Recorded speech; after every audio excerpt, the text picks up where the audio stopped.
What's up, my family? Listen, first-time listener, or you've been here the whole damn time. Hit that like, hit that subscribe, giddy up, let's go, no notes. That's my baby. That's my baby. We're going at it at 110%. I just want 5 minutes of happiness, please. Just give me 5 minutes. And they scored! They did it! Slap. What the hell was that? Oh, yeah! What the f*** are you talking about?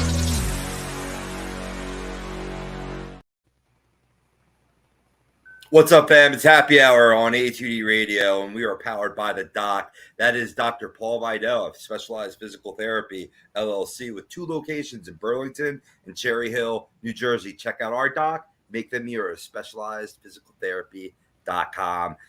Jumping in the captain's chair, Matt Tatsuti logging in with us in a matter of moments. We got Brian Daly and Brad Ryer with yours truly, Rob Povia, bringing you in tonight on the show. We're completing the breakdown of the Pacific Division. It's been 3 arduous weeks, and we're ready to cap it off with 2 ends of the spectrum. The Seattle Kraken, a newer team that has been above expectations, much like their predecessor, the Las Vegas Golden Knights, and the rebuilding San Jose Sharks. So we're going to break down those teams a lot more. But first, we want to know, in regards to this upstart Krakens team, can they win the Pacific Division? Agree or disagree? And tonight's poll is being brought to you by Bellagio's Bread, located in Mount Laurel, New Jersey, home of the best stuffed breads, tomato pie, sandwiches, cutlets, meatballs. You mentioned A2D Radio for 10% off your in-store purchase.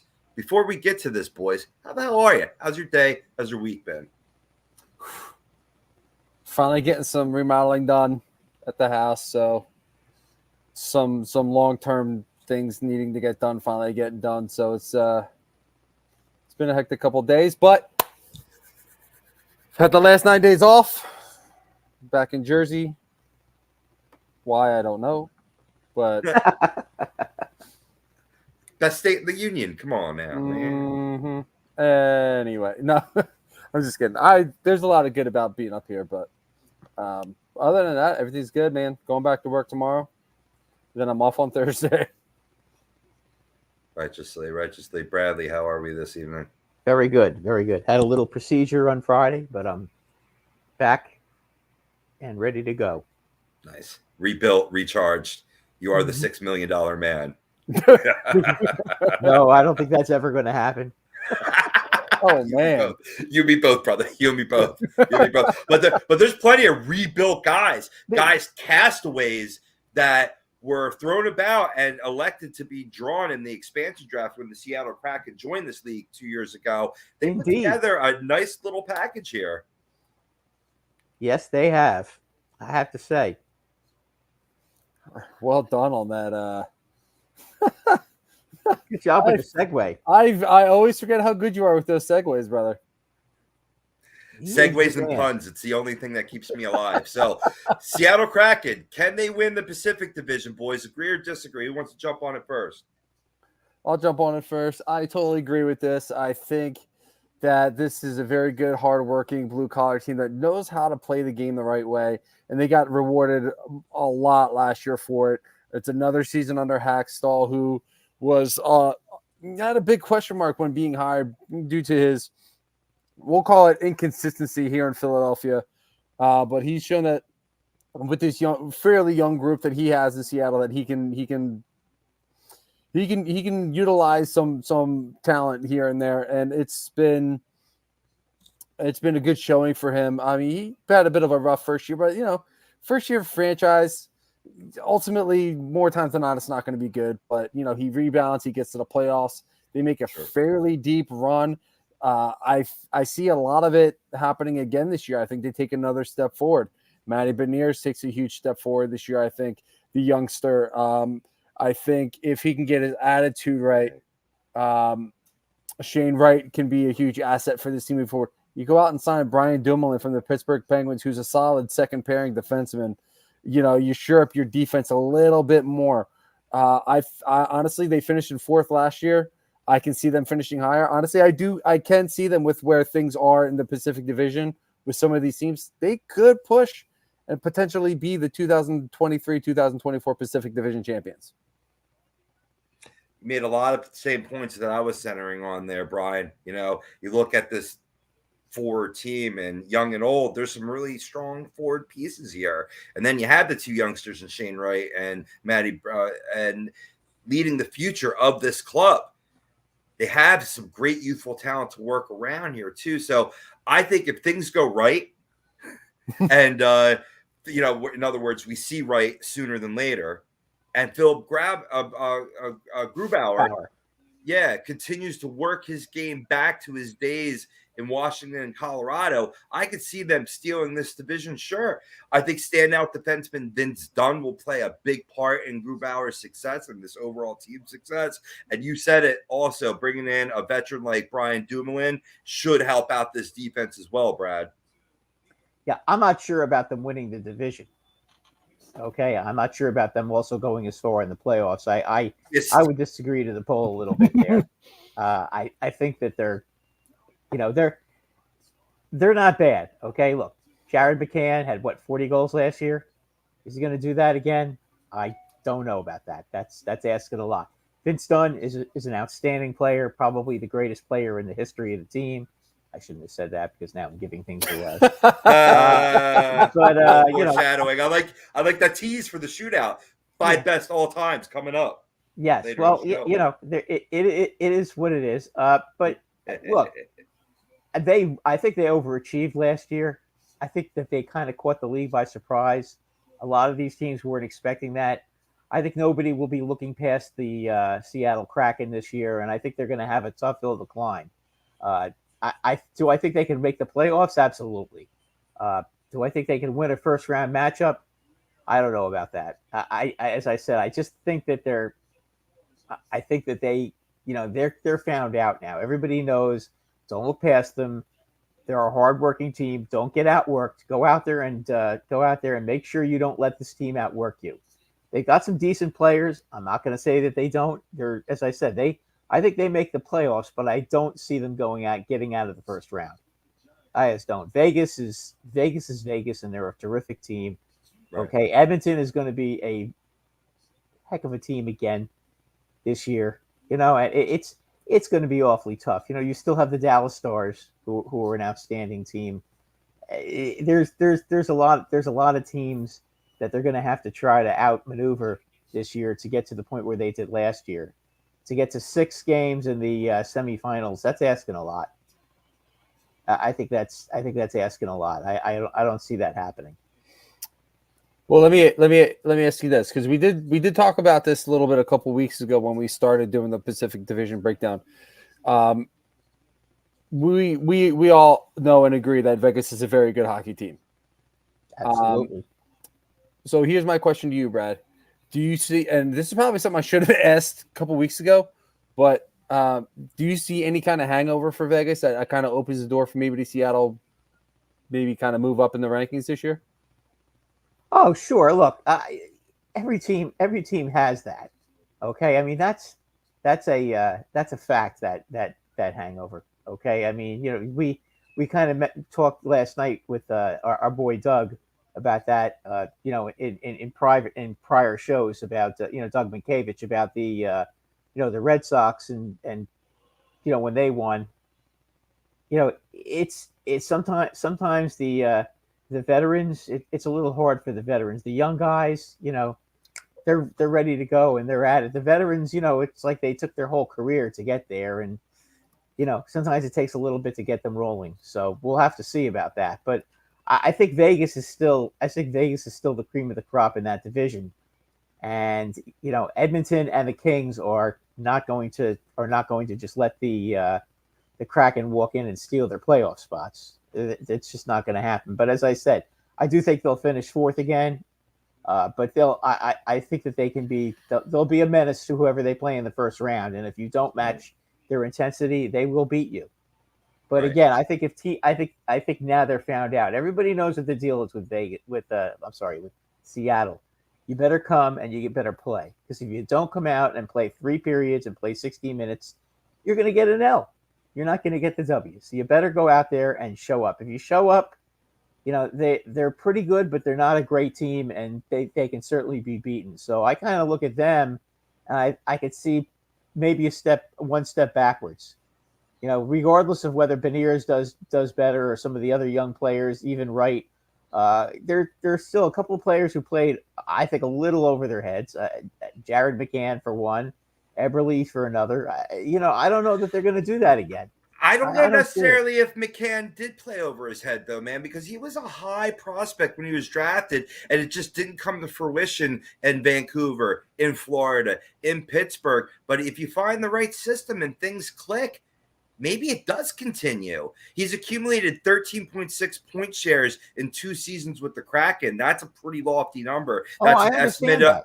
That's an estimate of the number of points contributed by a player due to his offense. Like that, not points he's acquired. I'm not saying he gets 13.6 points a game. I'm saying what he has made a difference with the team. So he has made an effect in 2 seasons in a row. I understand that, but do you expect him to get 40 goals again? Why not? He's had a lot of success in that system. He's playing really well. It's probably not, Brad. It's not fair to expect it, right?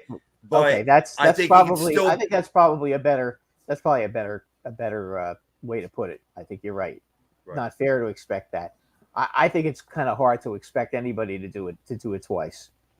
I mean, it's and I think at this point, as I said, I think everybody knows what the deal is with the Kraken. They're a solid team. Okay, I think they're a playoff team. But let's be honest. Okay, if the better teams in the league go out there and give top effort, they should beat a team like the Kraken. Okay, they're a solid team, but again, they're not a great offensive team. They're not a great defensive team. They're good. They're good and solid in both areas, and they are a playoff team. I just don't think that they can beat either Dallas or Vegas or Edmonton or the Kings in the first round. I just don't. Not yet. Right. They're gonna have to prove that. Again, whether they come in third and they have to face the Kings in the first round or Edmonton, right. I think that's going to be a problem too. I just don't see it happening, guys. Sure. I just don't. Gotcha. Let's go they need one more score. One more score. Yeah. I mean, I agree with that. I think they'll finish 4th too for all the reasons you're granting. I'm just saying it's possible. Oh, sure. I mean, look, listen. If Shane Wright comes up and scores 35 goals, then I'm wrong. Yeah, that's your score. That's your one more score. But he's 19 years old. It's unfair to expect him this soon. Of course. Exactly. Just like it's unfair to expect McCann to just get 40. And maybe he'll get 50. Who knows? Okay. And you know what? But you can't just expect him to do that. You can't say in writing 40 goals for McCann. I would say between 25 and 30 is a lock. Okay. More than that is, you hope. I put him in the 30. No, I could have my expectations for 30. He was a high prospect, man. It just didn't come to fruition for a long time. Yeah, but I mean, he's gonna absolutely be going up against the other team's best checking lines now. Yeah. There's not going to be. It'll be an arduous task. No, I respect that. Yeah, he's not gonna fool anybody anymore. Right. Let's get to some of these comments real quick because we got an hour show. In case you're just tuning in, Birds of a Feather has moved to Tuesday nights with the football season kicking off this Thursday. So they'll be immediately following us here on Facebook, Instagram, YouTube, wherever you're tuning in. And if you're downloading the podcast, well, then it doesn't matter because you listen to it anytime you want to. But but you want to be part of the live show, comment in. They'll be following us at 9:30 p.m. Eastern time. Then Liniski comes in, no cup for Edmonton. So he's down on the Edmonton Oilers in this division. You guys think, we talked about them last week, are they a surefire first, to win this division? If the Kraken does not do it, and we're perceiving that they, have a chance, but not likely, who does take this division? Or should we wait for the end of the show? Let's wait for the end of the show. We'll get to more comments. That's another tease in the radio business. Let's get to some more comments here coming in.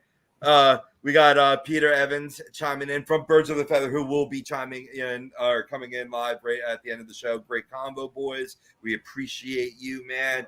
We appreciate you. Rosca, Prism, he's shouting out a little reference to Prism is up in the chat. He goes, Seattle Metropolitan won the 1917 Stanley Cup champion Seattle Kraken would be a second team in Seattle sports history to win a Stanley Cup championship. Yeah, this is true. And I mean, hey, we saw the Vegas Golden Knights making the finals in their first year and then finally getting the job done last year. Maybe the Kraken could get that done in the next few years as well. Hey, I mean, Ron Francis is putting together a good unit there, and lots of young talent.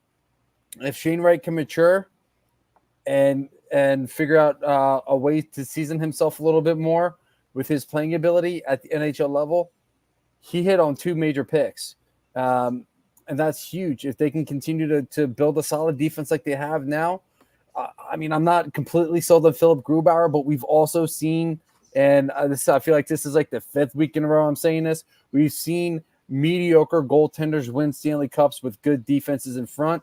So maybe Philip Grubauer could be the guy to get them there. We will definitely find that out. But it's possible. It's possible. All you got to do, and I'm keeping this mindset with the Phillies when they hit the playoffs this year, all you got to do is get to the dance. After that, anything can happen, especially in the Stanley Cup playoffs. Absolutely. Absolutely. Tommy Arnone, the captain, chiming in. My dudes, let's talk about it. I want to go back to this other comment that Ryan Swoop, always, not first time, always long time Ryan Swoop be coming in going, did you all see the list rankings of the NHL franchises yesterday or the day before? I forget where I saw it. I was shocked to see the Rangers 9th, not just talking now, but over the 30 years, I think it said. Yeah, I think 9th is a little low, Brad. Yeah, well, listen, there's a lot of New York hate, so I'm just going to leave it at that. Okay. Hey. Yeah, that's just, again, people want to hate on the Rangers. For crying out loud, we've only won 1 Stanley Cup in the last 75 years.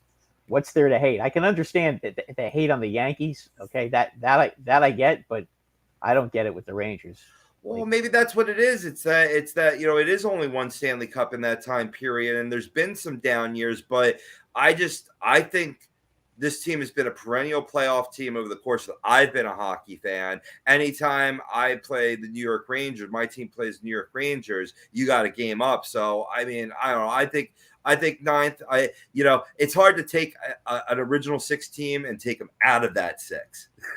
Yeah, they got the history on their side too. That's where I'm just sitting here saying, seriously, come on. Right. Okay, I get the Leafs and I get the Canadians. Okay. All right. Okay, that I get because they're the Leafs and the Canadians, and they're historic franchises, as is Detroit. But Chicago, what the heck did they ever really do until 10, 15 years ago? Yeah. Were they all that great? No. So I mean, and the Bruins, okay, they won a few a long time ago. Right. Have they really won that many? No. So I don't really get it. So I think that's just New York hate. Rangers should be higher than that. For sure. And not to mention the fact that their fans are the most loyal fans in the NHL. They show up no matter how much we stink. They show up, which I think sometimes is a problem. The complete antithesis of the New Jersey Devils fans. Let's just agree on that. Yes, we show up no matter how bad what the Rangers are. We show up, which, as I said, I'm not sure that that's a good thing for the team, but I think as far as we're concerned, we make the franchise better because we always show up. Right. Absolutely.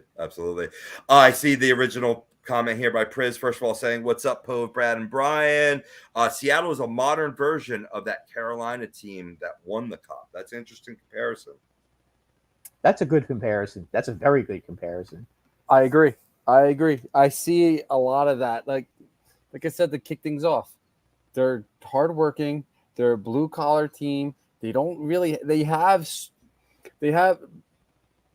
to build off what Brad said. They have really good players. And I'm going to jump to Priz's next comment here where he says, no real superstars. They don't really have a superstar.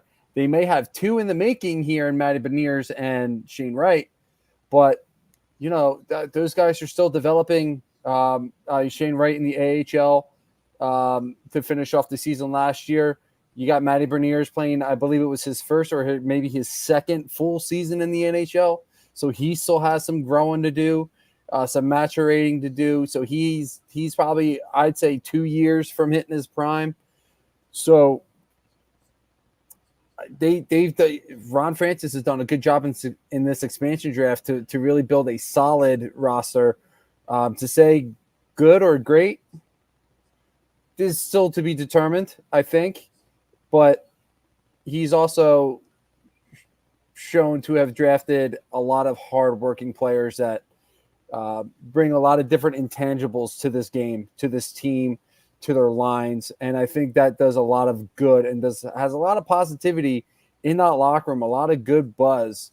And that'll get, I think that to me is going to make the Seattle team good for, or is it actually scratch that? I think it's only going to make this team better as they continue to grow. Sure. Yes. Now, we made a lot of good cases for the Kraken. Just to move on in the conversation, Brian, you can certainly get back to that last point I think you're about to make. What's the weaknesses? What are the chinks in the armor of the Seattle Kraken, Brian? To me right now, one of their chinks is Philip Grubauer. I know some people might not agree with that, but I don't see it from him. He sees himself as a starter. I don't necessarily see him as a starter. I see him as a really solid platoon guy where he can if he starts like 30-some games a year, you're going to get better performances out of him. I don't see him being that 45 to 50, maybe even 55 game starter where he will continue to be a consistent presence. And is Matty jumping in or what's? I thought you were going to bring me in. Oh, my bad. No, okay, that's fair. All right, my bad. My bad. What's up, Matty? Roll out the ginger carpet. Yeah. Yes. What's up, guys? What's up, Matty? Hey. So just quickly to finish up, I think special teams kind of hurt them a little bit. I think they need to be a little bit better. And again, with that's going to improve as Shane Wright and Matty Beniers get better as well, and they continue to create this chemistry with this team and their line mates. Sure. And that I think is going to be a huge push for them moving forward and creating more scoring opportunities, more goal opportunities, and more chances for them to prove that this Seattle team should be taken seriously. And last year was not a flash in the pan.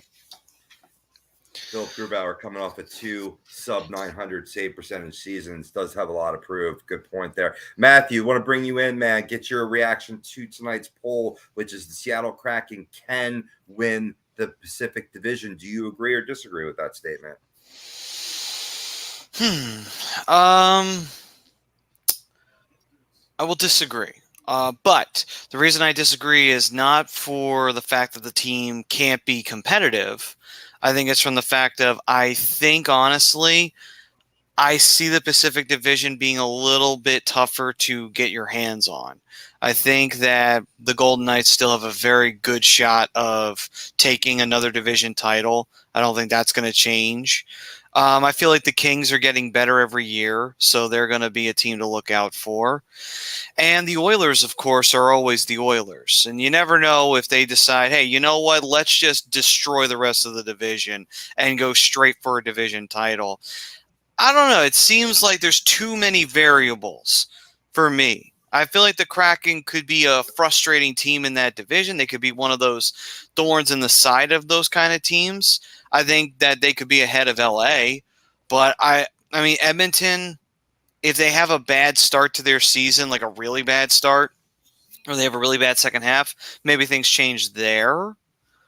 But I would argue and say that I think Seattle, there's just not I feel like there's not enough.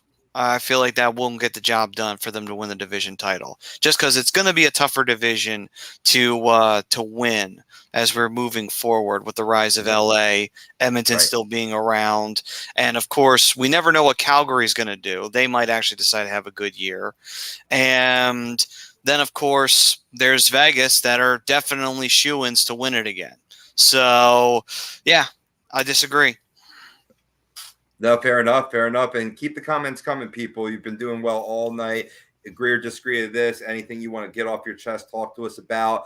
Our comments are being brought to us tonight by Gleason's Bar, which is located at 6700 Mill Creek Avenue in Levittown, PA. If you use promo code A2D for 10% off your order whenever you dine in, take out, or order online at Gleason'sBarandSteaks.com.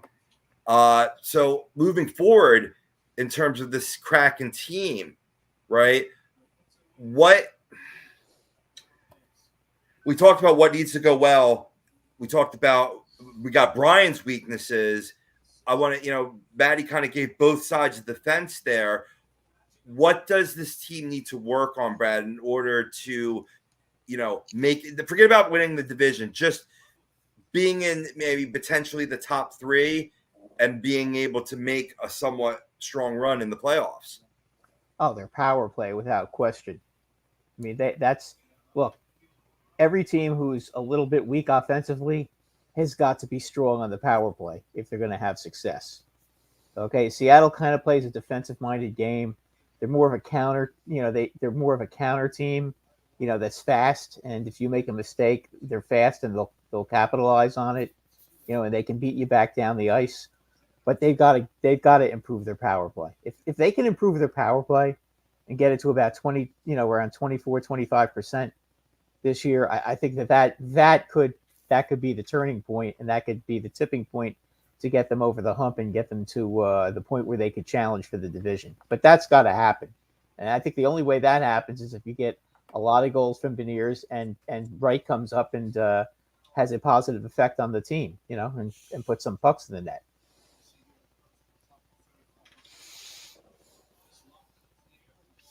Fair enough. No, absolutely. I couldn't agree with you more. I mean, it's always, they've shown a strong propensity on the penalty kill. You got to match it, special teams, when it comes to. Yeah, they're good at penalties. Is not their problem. They're really good at that. You got to score in the power play too. That's where you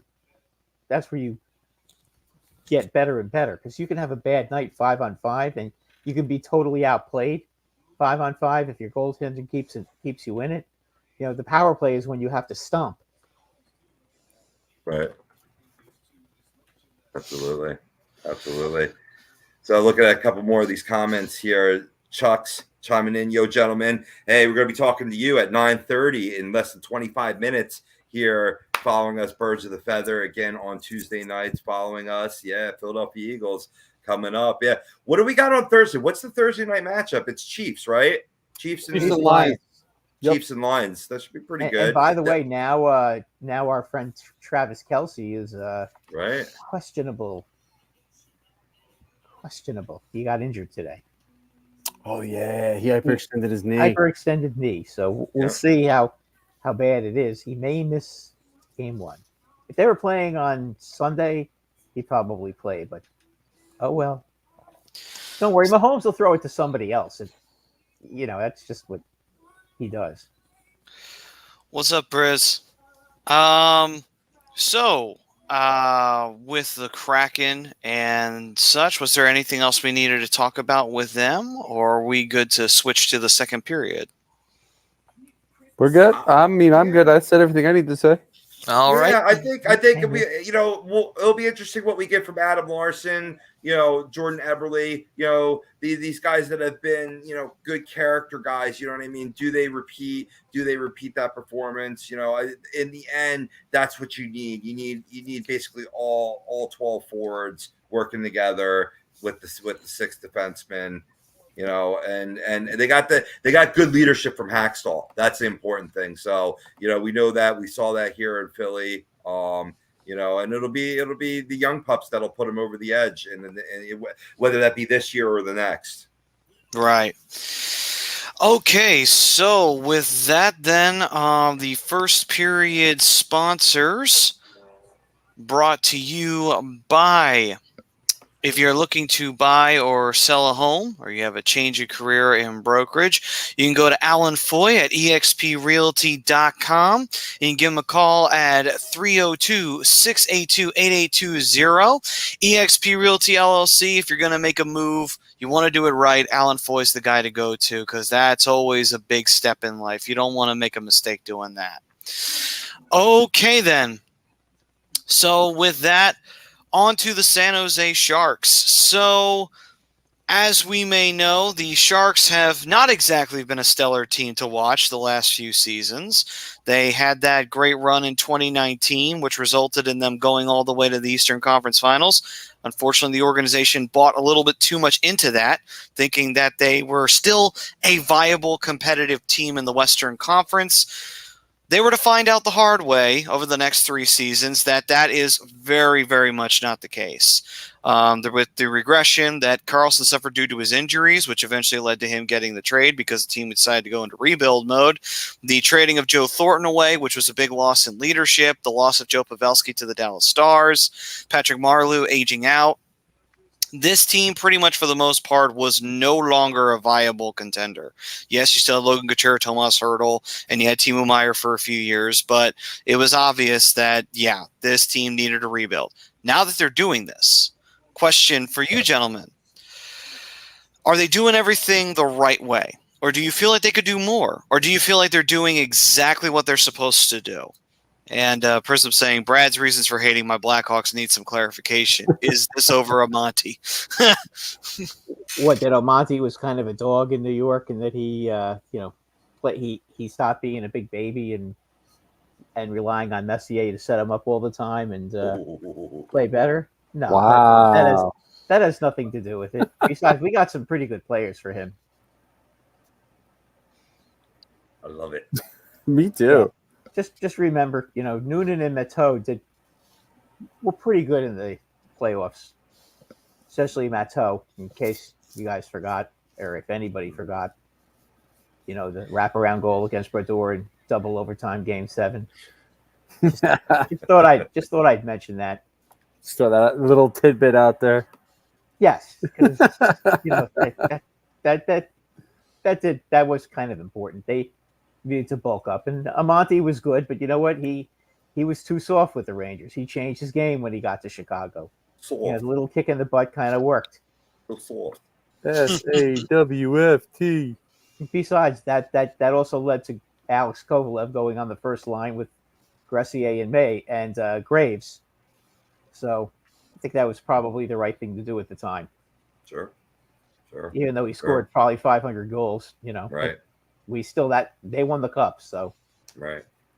In regard to the Sharks there, Matty, I think they are doing it right. I mean, they're building up with what young talent they have and putting around, some quality key guys that could be good veteran mentors, leadership. That's how you rebuild, trying to, leave that legacy upon the, the imprint. And then you have your one star, you have Tomas Hertl down there. So what will be key, I think, just to sum up my opinion of the San Jose Sharks, and I'll certainly, want to hear your guys' take, is that, you have Mackenzie Blackwood coming over from the New Jersey Devils, coming off a really poor year. Does the fresh scenery, give him, we saw some good quality goaltending from him initially with New Jersey, right? Will that be a difference in there in San Jose? I think ultimately no, but you never know how that's going to work out. That'll be interesting to see with the San Jose team, what kind of level of talent and skill they get is displayed between the pipes this season. Yeah, it's been an interesting situation for them. See, Fish Sticks Islanders nerd, Fish Sticks versus Predators Cup, or Flyers versus Stars. Flyers lose in 10 overtimes in Game 7, so it'll be over 2 days after the game starts. Yeah, that's brutal. Yeah. By that point, you're starting your AHL team. Stars fan Jackalope saying the Sharks did go to the Stanley Cup, I think. They did go to the finals, but we have to remember when they went to the finals, little bit past their prime, and they got smoked by Pittsburgh, unfortunately. Yeah, it was like 2017. Yeah, no, I think it was 2016. But still, point is that was past their glory years, and they were holding on a little long, and they just managed to sneak in and lose. Hey, what's going on, Tommy? Saying that he agrees to the poll. So, all right, gentlemen. So as we continue forward, Brian, did you give your opinion on the Sharks yet? Not yet. I don't think they're doing it right. I don't think they're doing it wrong. I think they're kind of in the middle. I think that looking at the roster, I think they made some good pickups in this offseason. They did grab Anthony Duclair in a trade. Let's see if it tells me what the trade was, because I don't remember what it was. All right, it doesn't say. But they snagged Anthony Duclair from the Florida Panthers. So he's going to add a little bit of depth scoring for them. And he's 28 years old, so he's still relatively young. You're getting a man in his prime, which is good. Fabian Zetterlund is going to be in his second full season with – he's going to be in his first full season with the San Jose Sharks after coming over in the Timo Meier trade. And then you get Philip Zadina. You get Philip Zadina signed as a free agent after Detroit has let him go. So the 23-year-old on a prove-it deal, I think is going to have a lot to prove in this San Jose lineup. And defensively, I think when you get rid of a guy like Erik Karlsson, it's going to handicap you just a little bit. I think Mario Ferraro is a really good young defenseman on the rise. I think Marc-Andre Vlasic is a really good player, but, I mean, he's coming into his 36th season. So that's tough for me there. He's definitely your defensive leader. He's the guy you got to lean on. I like the Jan Ruda coming over. I believe he came over in the Erik Karlsson deal. And you bring in a little bit of depth in Kyle Burrows, who's a pretty solid defensive-minded player who is really good on the penalty kill, in my opinion. But, there's talent here. And to top it off, to agree with what Rob was saying here, a change of scenery may be good for Mackenzie Blackwood here. But he's coming off a really terrible season. I think he's downgraded his defense massively here. But, I mean, maybe the change scenery is good. Maybe getting a new locker room, hearing a new coach, being around a bunch of new players. Maybe it's what the doctor ordered for Mackenzie Blackwood to really get going here.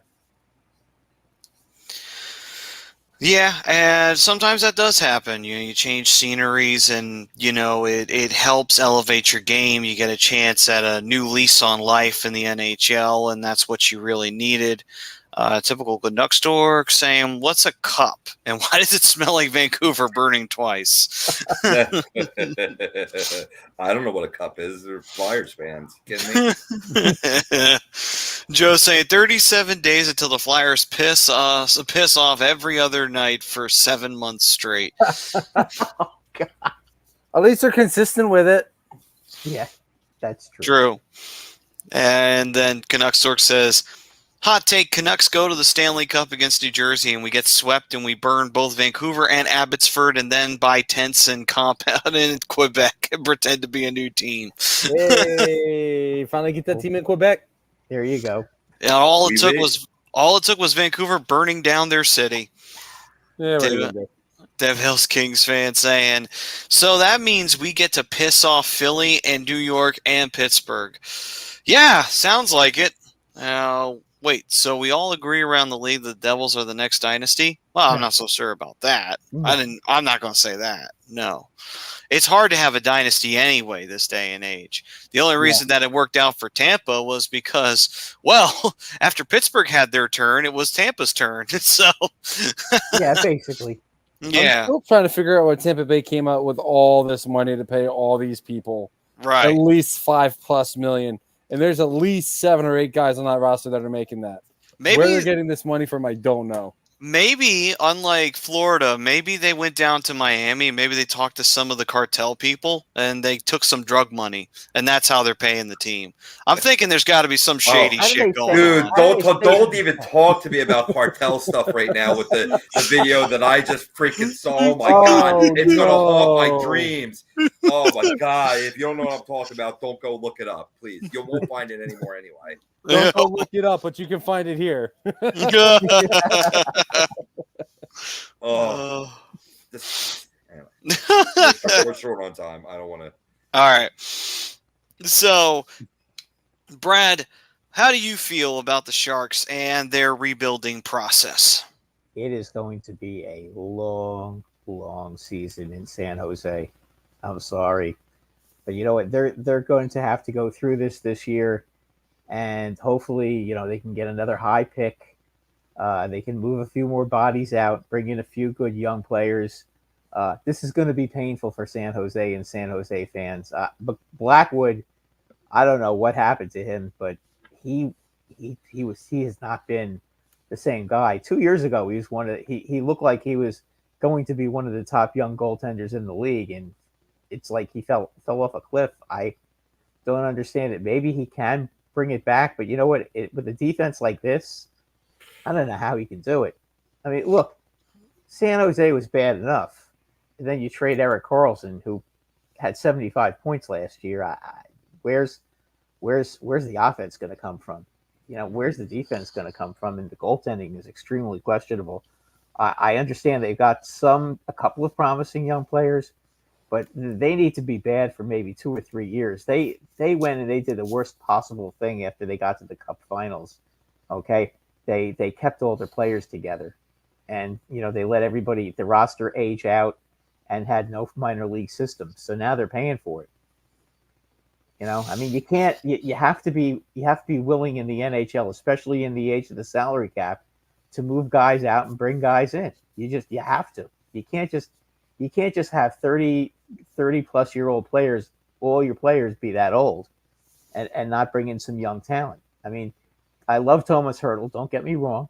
Okay, he's real solid, but as far as the rest of the team is concerned, I mean, Vlasic, I've always liked him as a player, but he's getting old now. What did you say? How old is he? 36 now? 36. Yep. Yeah. I mean, how good can he possibly play anymore? Especially on this team. This team's in big trouble. If I were them at the trade deadline, I mean, I know he's signed long term, but they need to find another home for Hertl and try to grab some draft choices or some young prospects and just start all over again. They're like kind of caught in the middle right now, and there's no end in sight. I mean, it could be 3 years before this team gets things turned around. Yeah, at least the Flyers, they were smart enough to ditch all these guys that they don't need anymore and fill the team with young players. San Jose just didn't get it, and they haven't gotten it, and they haven't gotten rid of enough guys. Well, I think the issue with San Jose is they were really trying to win that cup, and they held on too long. I think that's the best way to say it. They held on way too long when they should have been transitioning from players like Joe Thornton and Marleau and what have you, giving Couture the captaincy earlier and then going with younger players and sending some older players out so that they could go. They should have sent Pavelski out sooner. There's a number of players they should have sent out sooner. They waited forever with Burns. They waited forever with Burns too. I mean, it should have been done sooner. Right. It's what happens sometimes. There's a lot of teams that hold on too long. They waited. I mean, that's how the Rangers got themselves in trouble after they won the Stanley Cup. They refused to move guys on to move along, and the whole team aged out. And then they were signing free agents that were all over 30 years old. And they found themselves out of the playoffs for like almost 10 years before they were able to get back in. And San Jose really is in trouble right now. I can't express how if I'm a San Jose fan, I'd be really, really concerned about how long it's going to take with this rebuild. I don't see like them having a quick rebuild the way the Flyers are. I don't see it. I mean, the one positive going into this next season's off season, so the next NHL draft, they have 5 picks in their first round, 2 firsts, 2 seconds, and a 4th. So that's a plus moving forward. But I agree with you wholeheartedly, Brad. They gotta add to that. Yeah, they do, because you need as many shots at the target as you possibly can. Because not every first round pick is going to be a home run. I mean, we all know that. You make mistakes when you draft. Nobody's perfect. Look at how many guys the Rangers drafted in the first round that were good, but then they screwed up a couple of them. And over the years when they built the team they have now. They made some bad mistakes. If San Jose doesn't hit on every one right now, they're screwed. They need more. They need more. They need more shots at the target. To get that home run player. They do. And then you can see some clarity with this team. But right now, the way it's built, they're going to be doormats for a while. Well, it'll be a trying time, but every team goes through it, and San Jose is about to go through it right now. Depresso is going to be fun watching Calgary burn things down for a rebuild. Burn it down, baby. I mean, I said it last week. Calgary could go either way for me. It all depends on how they adjust to Brian Huska's system early on and how they buy in. They could be a playoff team this year, but it wouldn't surprise me if they aren't. And Me Metal Mike saying, "Sup, fellas? What's up, Me Metal Mike?" And the Sharks fan up here, Sharks fan 77 saying, "As a Sharks fan, my hot take is that they decide to win a Stanley Cup and screw up the rebuild. If they can win a Stanley Cup with the team that they have now, that means anybody can win a Stanley Cup. That's as simple as that." Don't cheapen it. Come on. I need whatever he is on right now because it's got to be fantastic stuff. It must be. Must be enchanted. Mighty Ducks for Life saying 44. If they make it golf rules, where the fewest points wins, they could actually. There you go. That would work. Yeah. Just do it reverse. Gotcha. Yeah, there you go. Ducks Dynasty, the middle end of this decade. Hell yeah. Now, are we talking about the show Duck Dynasty, or are we talking about the Anaheim Mighty Duckies? That are we talking about? They're a different story because they've got young talent now. Okay, and they got young players to build around. San Jose is just gotta sign them. They will, but you know what? The Sharks are just a complete mess, guys. Well, naturally, the last place they were talking about. I mean, right? Maybe the worse they do, the better they look to make the Flyers look. So I'm all for it. Maybe. So let's see here. Mimosa, give me 5 horrible Stanley Cup scenarios for this year, 5 teams. Well, if the Devils win the Cup, if the Rangers win the Cup, if the Bruins somehow win a Stanley Cup, even with all the players leaving, if what? No, keep going. I'm counting you. Okay.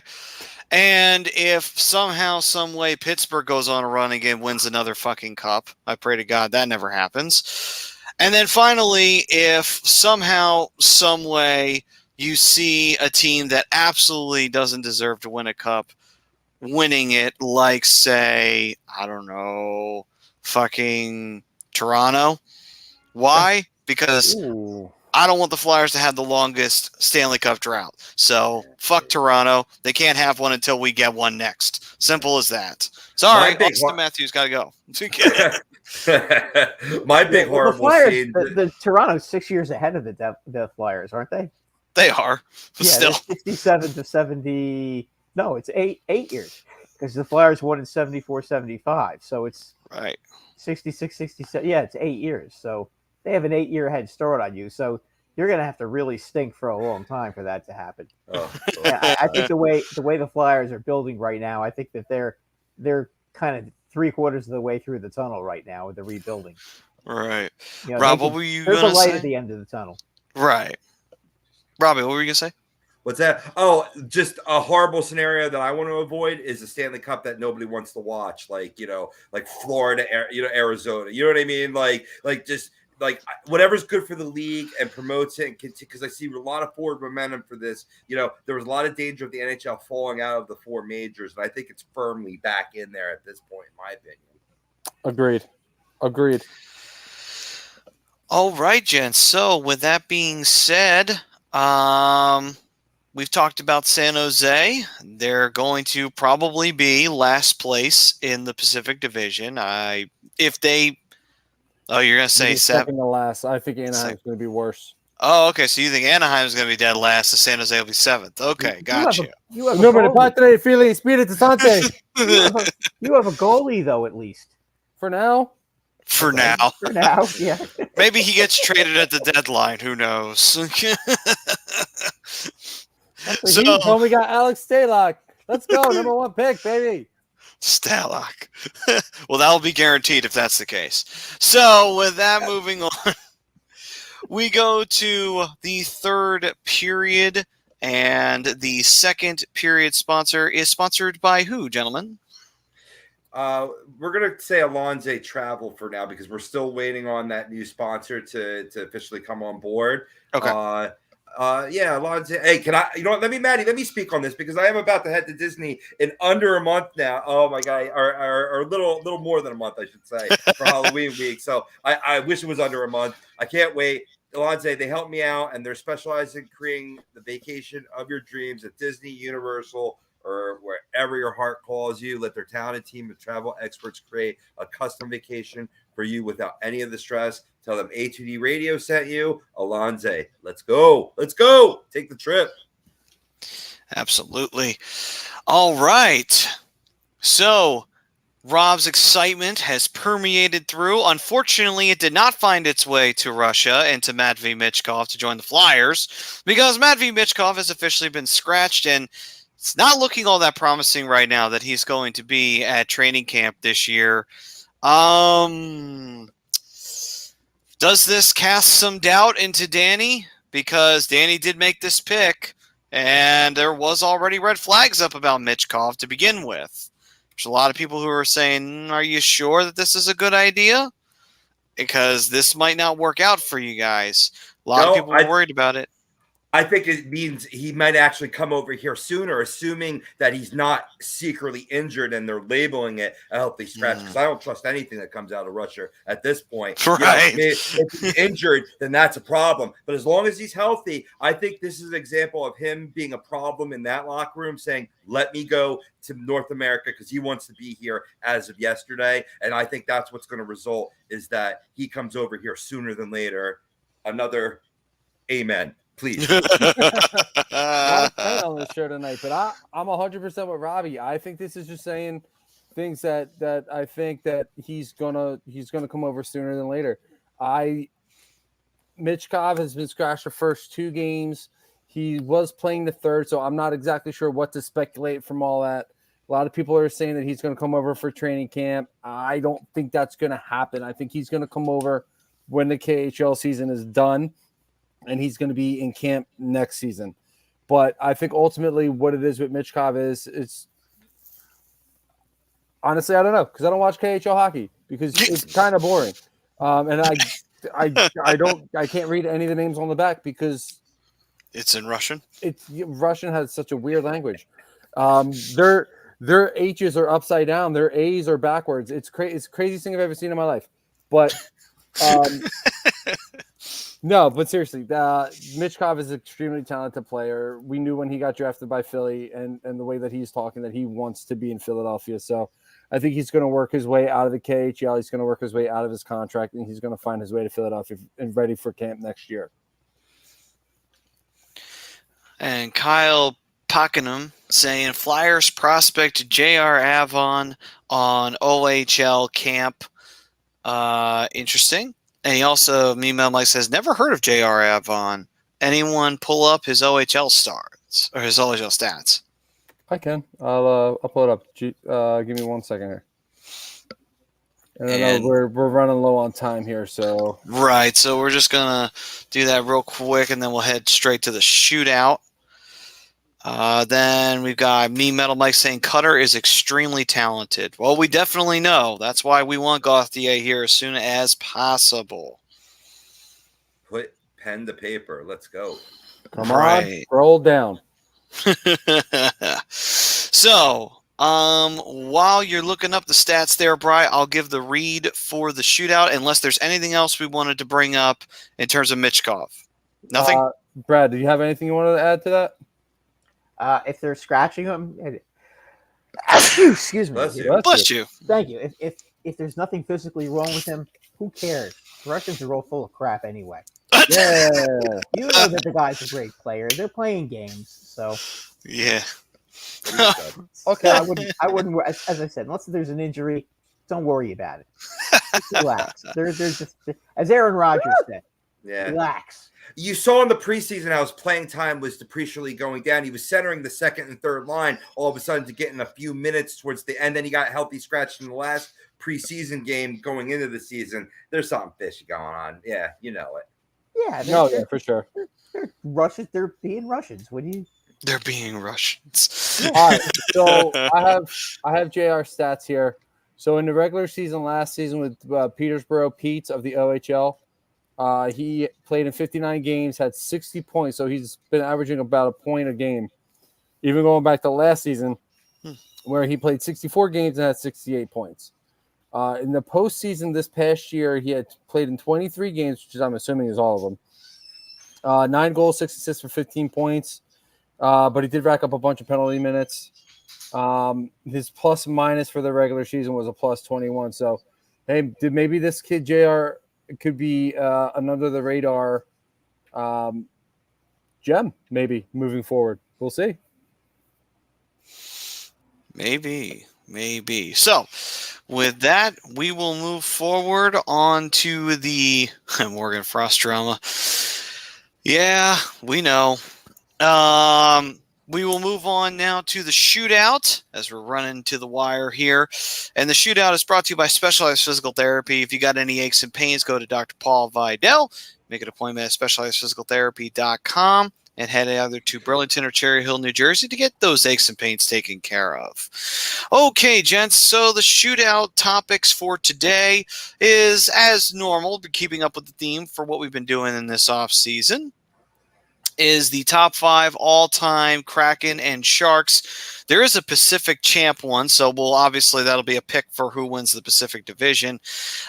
So with that, let's start with the Kraken's all-time top players, albeit this will be a rather trickier one, considering the fact the team's only been around for 2 seasons. So, who wants to tackle this one first? Ooh, pick me. All right, Brian, go ahead. All right, so I'm going to make it quick. I'm going to go with Adam Larson. I'm going with Jamie Alexiak, Vince Dunn, Jordan Eberle, and Yanni Gord. Okay, that makes sense. Yanni Gord, nice. Wow. All OGs, baby. Yeah. Quickly, mine, number 5, Jordan Eberle. Number 4, Philip Grubauer. I still put him on this list in terms of, what he's led the franchise in, not hard to do. But 3, Adam Larson. 2, Vince Dunn. Big time fan of his defense. And I got Jared McCann, number 1. I think I'm a little higher on him than I should be. I established that earlier. Bless you. Bless you, Brad. For me, I'll put Yanni Gord. I went with Jared McCann. I threw out Vince Dunn, and I also rolled with Brendan Tanev, who I thought actually did really well out in San Jose and has kind of been rebounding since going out there.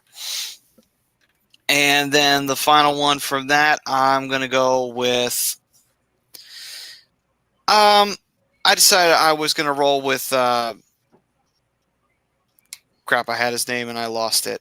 Grubauer. I'm sorry. Not Grubauer. Jones. Martin Jones. Oh, Martin Jones. Nice. Little curveball. Well, yeah. Wow. Not Grubauer. I was like, wait a minute. Why was I going with Grubauer? Anyway. I got you. So, Brad, what do you got for your Kraken players? Okay, 1 to 5. Vince Dunn, Jared McCann, Larson, Eberle, and then Gord. Can't put any goalies in there yet because nobody's really stood out yet. You'd like to put somebody who actually is, not somebody who just leads the team, but somebody who's actually stood out. So I'm waiting for that. Yanni Gord should have been there for me. I agree. Yeah. Okay, and so now we go to the top 5 for the Sharks. And for me, I will go with the San Jose Sharks. For me at 5, going to go with Patrick Marleau. They're not ranked, but Marleau rolls in there. After that, Joe Thornton, along with underrated Owen Nolan, who was a great player for the Sharks back in the early 2000s, late 90s. And then the final 2, Joe Pavelski And then the final one, I'm going to roll with I'm going to go with Nabokov. I know it may not be a popular thing to say, but I'll throw Nabokov in there. No, I totally agree. I don't think they have the success without him. Right. I got him on my list too, buddy. I got him on my list too, no doubt about it. Yeah, absolutely. So your list out, Rowdy? My list? All right, real quick. Number 5, I got Vespi's boy, Joe Pavelski. I got number 4, Brent Burns. Number 3, I got Evgeny Nabokov, like I said. Maybe it's because I was a big Twin Peaks fan. Evgeny Volpert. Number 2, Joe Thornton. And number 1, Patrick Marleau. When you think of captain of the Sharks, I think Marleau comes to mind. Oh, yeah. Yeah. For me, real quick, I'm going with number 5, Owen Nolan. Number 4, Joe Thornton. Number 3 is I'm going to go. This is why I'm going to put Nabokov. Number 2, I'm going to go Patrick Marleau. And number 1, I'm actually going to go Joe Pavelski. I know a lot of guys don't want to see Pavelski at the top or don't see Pavelski at the top. You can interchange. To me, you can interchange either one of those two. All right, then. Brad, what you got for your top 5 Sharks? Okay, the 1 through 5: Marleau, Thornton, Pavelski, Brett Burns, and Nabokov. All right, then. I love how Prism threw Belfour in there. It's like Belfour only played like 5 games for the Sharks. So Yeah, anyway. That's like saying Terry Sawchuk was a Ranger. Right. Okay. He played what half of one season? I think I looked it up. He only played 13 games, and he was 3-9. So he did not play well for the Sharks. All right, and the Sharks fan, throw his out real fast here. What was his? His was right here. Thank you. Nabokov, Nidomaki, interesting. Joe Thornton, Brent Burns, and Patrick Marleau. All right, then. So with that, we move forward to the final one, which is the Pacific Division champion. Who do we got winning this bad boy? Sticking with what I said earlier, I agree to the poll. It's going to be the Seattle Kraken. All right, so you got the Kraken winning it all. That's a hot take and an answer to this question all in one. I love it. Right. I'm going with the favorite. I'm going with Edmonton Oilers. I'm a McJesus Mark. What do you want? Sharks fans saying Seattle. Yes, he did go to Dallas after that. You are correct, Priz. Brad, who do you have winning the Pacific Division? I still have to go with Vegas until somebody takes over. They're the team to beat right now. Agreed. Like it. I'm going to say it's a surprise team, but it's not going to be Seattle. I'm going to say LA. All 4 different answers. That's how wide open it is. Yep. Love it. There's no denying the Vegas Fords' talent. They are the most talented up front. It just, will they get the same goaltending again? If they do, Vegas Golden Knights already carved their name into the cup again. Does LA have enough goaltending to get there?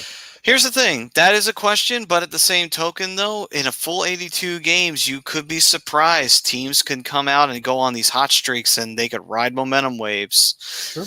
So, all right. That will take care of this edition of the Hockey Happy Hour. We will be heading off the air. Next up is Birds of a Feather, so check them out. They're going to be talking about, what are they talking about today? The NFC? I believe it was the NFC, was it not? Likely the Eagles. Something like that. I didn't look. Oh, okay. Here it is. 2023 season predictions for the Eagles. There we go. All right. So check that out, guys. Eagle season is coming to you full force very, very soon. Preseason's already here. So with that, this will do it for this edition of the Hockey Happy Hour. For everybody out there throwing out the comments, thank you very much. Hit like and subscribe if you love what you have listened to and watched today. We got plenty more content for you. And we were brought to you by Specialized Physical Therapy. Any aches and pains, go to the doc, Dr. Paul Vidal at specializedphysicaltherapy.com. Until next week, we will see you guys and do some more breakdowns before the season begins. I guess we'll do either the Central or the Atlantic next. One of the two. We'll find out next week. Until then, stay safe, stay healthy. From all of us, peace and love, everyone.